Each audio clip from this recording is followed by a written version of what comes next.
My next guest is another candidate for sheriff. He is a 31-year veteran of the L.A. County Sheriff's Department, retired as lieutenant in December of last year. His career began in '81 when he attended the Sheriff's Department Training Academy, graduated as a deputy sheriff. He's worked a bunch of assignments, including Pico Rivera, Temple Station's Custody Training Unit. And prior to becoming a deputy sheriff, he was a Sheriff's Department law enforcement explorer. Please welcome to the show Patrick Gomez. Mr. Gomez, thank you very much. I appreciate it.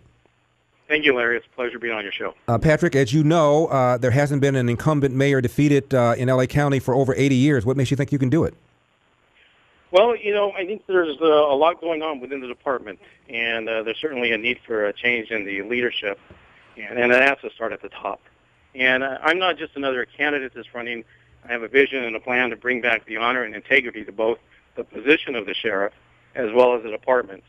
And the change has to take place within the culture of the department, how the department members interact with one another, how they interact with the public, as well as the inmates that are housed in our jails. Patrick, give me the top problem facing the sheriff's department. Be as specific as you can, and tell us what you intend to do about it. Leadership. Leadership is the number one problem. When you have a sheriff and an undersheriff that are totally mismanaging the department with their unethical practices and basically corruption that's taking place within the department, you can't have that, because the message trickles down to the rank and file that, hey, these guys are doing it, it must be okay for me to do it, and that's why we're having problems in the jails. That's why we're having problems up in Antelope Valley.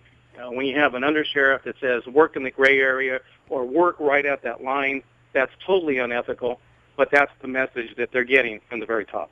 When you say operating in the gray area, Patrick Gomez, a newly retired sheriff lieutenant running for L.A. County Sheriff, when you say that they're operating in the gray area, what do you mean? Well, that's what the undersheriff, Paul Tanaka, did. He went to Central Jail, and he's gone around to other places, and he tells the deputies that it's okay to work in the gray area, and it's also okay to function right on the edge of the line. Now, if you're an ethical person, there's either right or there's wrong. There's no gray area. And as a sheriff, working in the gray area is completely unacceptable. Patrick, excuse me, when you say gray area, what are they doing in this gray area that you think is unethical? Well, either it's wrong or it's right. You can't be taking inmates and beating inmates in the jails and try to cover it up. Mm-hmm. You can't. I'm sorry? I said I got it. Okay. Keep going. The conduct that's taking place, you can't discriminate against people that live up in Antelope Valley just because of their race. Things have gotten out of control. There's no leadership, and the clear message has to come from the top, and that's what I'm going to do. That we're not going to accept this. This is intolerable, and we're going to start disciplining people. Baca hasn't done that. Tanaka just recently retired. He could have fired him. He could have demoted him, but no, he just let the time go, and he let him go ahead and retire, even though the Citizens Commission on Jail Violence found that there were some serious problems with leadership, both with Baca and Tanaka. Patrick Gomez is my guest, newly retired sheriff lieutenant. He's candidate for L.A. Sheriff, and his website is patrickgomezforsheriff.com. Patrick, should people who are working in the department right now be fired? If so, can you name names? I have no idea who's done exactly what. I'm not involved in any of the investigations, but I will tell you this. If I'm the sheriff and we conduct investigations, regardless of who you are, your rank, your assignment, who you know, it's not going to matter. People are going to be disciplined, they're going to be terminated, and that has not been happening other than at small, levels of the department, whether it's a sergeant or a deputy. But it has to also take place at the very top. Patrick, if the sheriff deputies were able to vote on whether or not they want to retain Sheriff Lee Baca, how would that vote come out? I think it would be a vote of no confidence. Mm-hmm. They're not going to vote to reelect Sheriff Baca because they have no confidence in him. He recently said he's not going to take campaign contributions from department members. That's because nobody's going to give him a dime anyway. Mm-hmm. So, we have to restore the confidence in the sheriff's department. We have to put an end to the corruption, the cover-ups, the cronyism that's been taking place since he was elected. And I'm going to do that. Now, you mentioned that the sheriff said he wasn't going to take contributions from deputy sheriffs, and the reason he's doing that really is so he won't be embarrassed because he's not going to get any money anyway. Are sheriff's deputies giving you some money, Patrick? Yes. Mm-hmm. Do you feel that you've got a sufficient war chest to defeat Lee Baca?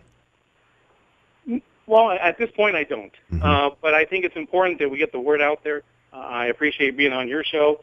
And, we have a grassroots campaign. Now, let's not forget, Larry, I ran in 2002.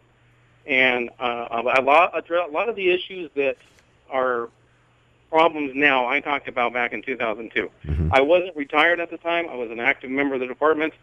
I campaigned in 2002 about the inadequate medical care of inmates. I talked about the fiscal irresponsibility. I talked about having to hire more supervisors because of inadequate supervision. I talked about raising our hiring standards. A lot of the issues that are still taking place, and a lot of those conditions have gotten worse. And as a result of what I said, I was retaliated against. I was denied a promotion. I was given involuntary transfers. All those things took place since 2002. I'm the only one that took on BACA, and I'm the only one that filed a federal lawsuit because I was retaliated against for what I said during the 2002 campaign. And it was a violation of my First Amendment. It took an 8-year battle against the department. We were successful.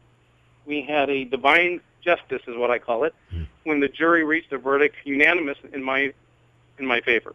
And so it showed that I had been retaliated against, and I was denied a promotion, along with a few other things. And so I've taken them on before.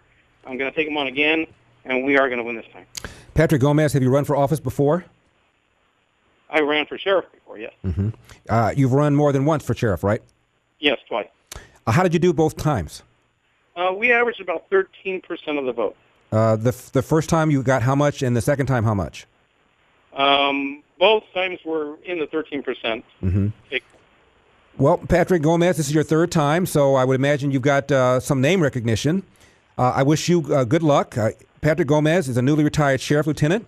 He's a candidate for L.A. County Sheriff. His website, again, patrickgomezforsheriff.com. Mr. Gomez, thank you very much. Thank you, Larry. Appreciate your time. And good luck. Thanks.